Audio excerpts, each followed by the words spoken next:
متابعيني الأفاضل، أهلا ومرحبا بكم في حلقة جديدة من قناتكم القناة الطبية المتنوعة.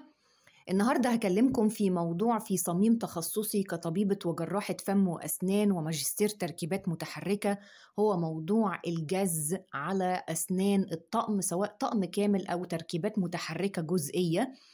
هتكلم على الصرير، ناس كتير بتعاني من الجز والصرير أو البروكسيزم والكلانشينج مع طقم الأسنان، سواء بروكسيزم أو صرير الأسنان بحركة يمين وشمال أو بحركة دايمة على طول جازز وضاغط على أسنان الطقم. تعالوا نقسم الموضوع دوت لشقين. الشق الأولاني موضوع نفسي من المريض، يعني الطقم ما فيهوش حاجة وسليم، ومجرد المريض نفسيا مش متقبله أو عنده مشاكل عامة في حياته مسبباله صرير الأسنان مع الطقم، أو عدم تعود على الطقم، لأن الطقم ممكن يكون جديد ولسه مش متعود عليه. خلونا نتكلم في النقطتين دول في آخر الحلقة، وخلوني أكلمكم الأول عن مشاكل طقم الأسنان الحقيقية اللي فعلا طقم الأسنان فيه عيوب معينة بتخليني أعمل كلانشينج أو صرير الأسنان. أول حاجة، الطقم لو الأسنان بتاعته فيها حاجات عالية، يعني في سنة عالية في الطقم، في نقطة عالية في الطقم، ممكن أكون أنا مش حاسسها، ولكن بضعة مليمترات كافية جدا إن هي تعمل توتر ومشاكل لمفصل الفك، وتبتدي بعد كده عضلات الفك تبقى مرهقة ومشدودة، ويبتدي يحصل كلانشينج أو بروكسيزم أو صرير على الطقم.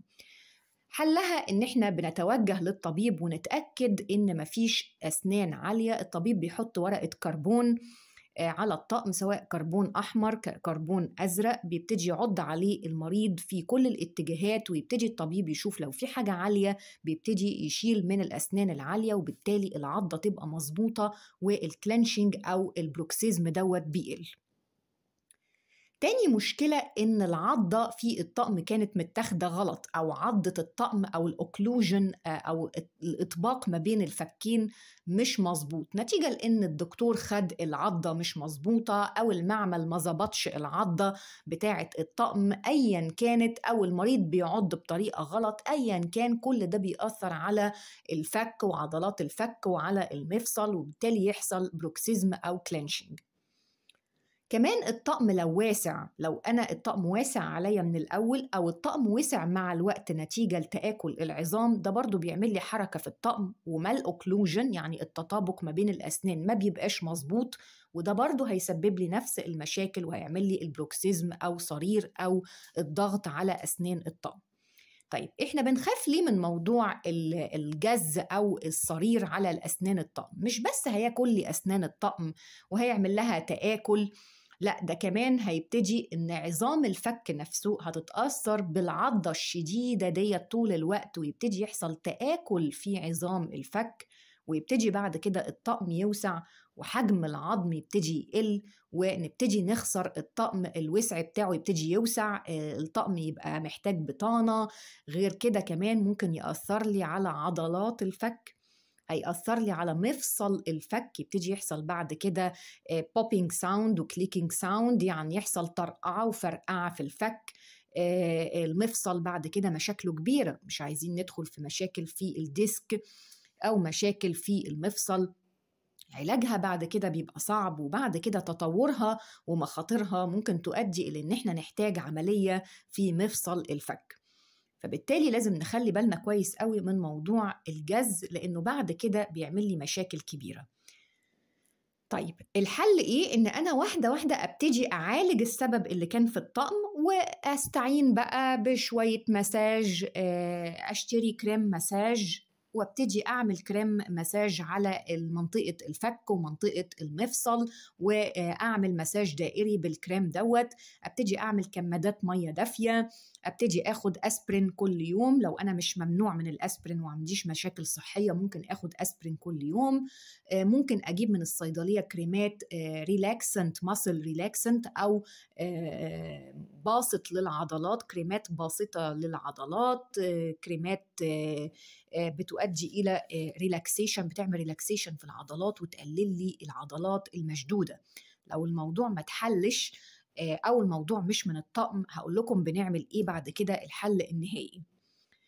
طيب تعالوا ندخل في المشكلة التانية اللي أنا قلتها لكم، إن المشكلة يبقى فيها عامل نفسي من المريض، أو الطقم كويس ولكن المريض لسه مش متعود عليه، فبالتالي بيجز على أسنان الطقم. المشكلتين دول، إما المريض مش متقبل الطقم نفسياً، فننصحه إن هو يتقبل الطقم، لأن الطقم ده اللي هو هياكل عليه، اللي هيخلي شكله كويس، هيسند له عضلات الوش، هيسند له الشفة، هيسند له الخد، هيظبط شكل الوجه، حاجات كتيرة جدا، هيحسن لنا الهضم وهنستمتع بالأكل، حاجات كتير جدا تخليني أقتنع نفسياً إن الطقم ده شيء كويس. طيب لو المشكلة خارجية، مشكلة نفسية خارجية وضغوطات الحياة، نفس الكلام، لازم نقنع نفسنا إن الموضوع مش مستاهل والدنيا مش مستاهلة، لأن أغلب الناس اللي بتجز على الأسنان بتكون بتمر بمشاكل نفسية أو ضغوطات حياة أو مشاكل عاطفية الأخ. طيب هنتعود على الطقم. بعد ما نتعود على الطقم ونجتاز المشاكل النفسية، هيبتدي واحدة واحدة نعمل نفس الخطوات اللي عملناها. نبتدي نجيب كريم مساج من الصيدلية، ماسل ريلاكسنت، باسط للعضلات كريم مساج، مساج دائري بكمادات مية دافية، الدوش المية السخنة، ننزل حمام شاور دافي على منطقة الفك ومنطقة الرقبة والمفصل والراس. كمان آخر حل إن إحنا طبعا إلى جانب طبعا الباكتس المهدئة من الصيدلية، الأعشاب المهدئة، اليانسون، الحليب، الموسيقى الهادية، كل الحاجات ديت بتساعد. ولكن الحل الأخير لو الموضوع استمر هو إني أعمل حاجة اسمها نايت جارد أو الحارس الليلي. بروح للطبيب، هو زي جهاز سيليكون أو أباراي دانتير سيليكون، بيتلبس أو مطاطي بيتلبس في أثناء النوم أو أثناء النهار لو أنا بجز بالنهار برضو، زي شيء مطاطي مرن بيتحط فيه الفم، بحيث لما المريض يجز على أسنانه يسحب أو يمتص الصدمة دي كلها، وما توصلش لأسنان الطقم وما توصلش للمفصل الفك وما توصلش لعظام الفك.